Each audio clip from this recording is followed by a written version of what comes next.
Welcome, in front of me is a CUBOT R15, and today I'll show you how to insert SIM and SD card into this device.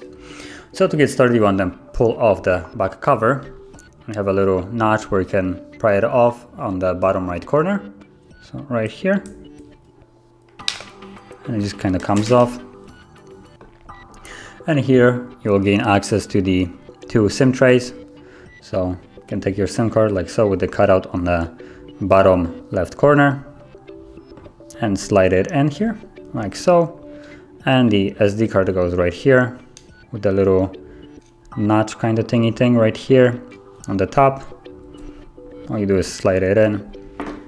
You can flip the phone over and you will see that there is a SIM card and SD card both being read. So that is how you would insert SIM and SD card into this device.